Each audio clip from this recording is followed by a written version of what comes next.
স্বাধীনতা দিবসের দিন দুটি খুশির খবর দিলেন প্রধানমন্ত্রী নরেন্দ্র মোদী। এবার প্রচুর টাকা কমল নিত্য প্রয়োজনীয় জিনিসের দাম। এছাড়াও ভারতের সমস্ত ছেলে মেয়েদের জন্য একটি দারুণ খুশির খবর রয়েছে, যা আজকের এই ভিডিওটিতে আপনাদেরকে একদম ডিটেলসেই জানিয়ে দেব। তো অবশ্যই ভিডিওটিতে আপনারা প্রত্যেকেই প্রথম থেকেই শেষ পর্যন্ত সঙ্গে থাকবেন।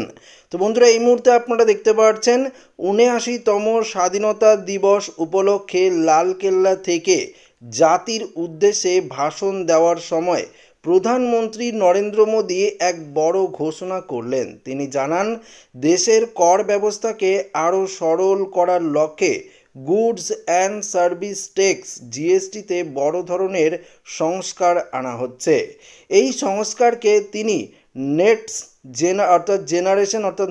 জেনারেশন জিএসটির রিফর্মস হিসাবে উল্লেখ করেছেন। প্রধানমন্ত্রী বলেন, গত ৮ বছর আগে আমরা জিএসটি এনেছিলাম, যা কর ব্যবস্থাকে অনেকটাই সরল করেছে। এবার এই দিওয়ালির মধ্যেই সেই জিএসটি ব্যবস্থায় আরও বড় পরিবর্তন আনা হবে। তার এই ঘোষণায় সাধারণ মানুষের মধ্যে আশার আলো দেখা গেছে। তিনি আরও বলেন, এই সংস্কারের ফলে নিত্য প্রয়োজনীয় জিনিসের ওপর থেকে করের বোঝা কমানো হবে, যা সরাসরি সাধারণ মানুষের জীবনযাত্রায় স্বস্তি দেবে। তো বন্ধুরা, বুঝতেই পারলেন, নিত্য প্রয়োজনীয় যে জিনিসগুলো রয়েছে, যেগুলো আমরা প্রতিনিয়ত ব্যবহার করি, যেই জিনিসগুলো আমরা প্রতিনিয়ত খাই, সেই সমস্ত জিনিসগুলোর ওপর কিন্তু ট্যাক্স কিন্তু অনেকটাই কমাতে চলেছে কেন্দ্রীয় সরকার, যার প্রভাব সরাসরি আমাদের পকেটে এসে পড়বে। অনেকটাই কিন্তু নিত্য প্রয়োজনীয় জিনিসের দাম এবার কিন্তু কমতে চলেছে। প্রধানমন্ত্রীর ঘোষণা অনুযায়ী জিএসটি সংস্কারের ফলে মূলত ক্ষুদ্র ও মাঝারি শিল্প এবং সাধারণ মানুষের সবচেয়ে বেশি উপকৃত হবেন। নিত্য প্রয়োজনীয় জিনিসের দাম কমার পাশাপাশি কর দেওয়া আরও সহজ হবে। এই পরিবর্তনের জন্য একটি উচ্চ ক্ষমতা সম্পন্ন কমিটি গঠন করা হয়েছে এবং এই বিষয়ে রাজ্যগুলির সঙ্গে আলোচনা চলছে বলে জানান তিনি।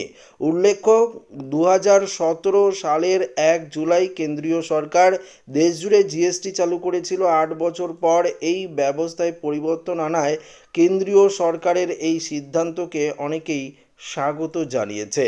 পাশাপাশি দেশের অর্থনীতি উন্নতির প্রসঙ্গে টেনে প্রধানমন্ত্রী আরও বলেন যে, ভারত এখন বিশ্বের তৃতীয় বৃহত্তম অর্থনীতির দিকে এগিয়ে চলছে এবং খুব শীঘ্রই এই লক্ষ্য অর্জন করবে। তিনি মুদ্রাস্ফীতি নিয়ন্ত্রণ রাখা, দেশের মজবুত অর্থনীতি ও ইউপিআই ব্যবস্থারও প্রশংসা করেন। প্রধানমন্ত্রীর এই ভাষণটি দেশের বর্তমান অর্থনীতির পরিস্থিতি এবং ভবিষ্যৎ লক্ষ্য সম্পর্কে এক ইতিবাচক কিন্তু বার্তা দিয়েছে। অন্যদিকে প্রথমবার, দেখুন আরেকটি গুরুত্বপূর্ণ ঘোষণা, অন্যদিকে প্রথমবার চাকরিতে ঢুকলেই মিলবে ১৫,০০০ টাকা। আজ শুক্রবার ১৫ই আগস্ট থেকে লাগু হচ্ছে প্রধানমন্ত্রী বিকশিত ভারত যোজনা। নয়া এই প্রকল্পের মাধ্যমে মিলবে এই সুবিধা, যার মাধ্যমে দেশের ৩.৫ কোটি যুবক যুবতীর কর্মসংস্থানের সুযোগ তৈরি হবে বলে মনে করা হচ্ছে। তো বুঝতেই পারলেন বন্ধুরা, ইতিমধ্যেই এই দুটি ঘোষণা করা হয়েছে প্রধানমন্ত্রী নরেন্দ্র মোদীর তরফ থেকে, যা এই ভিডিওটিতে আপনাদেরকে জানিয়ে দিলাম।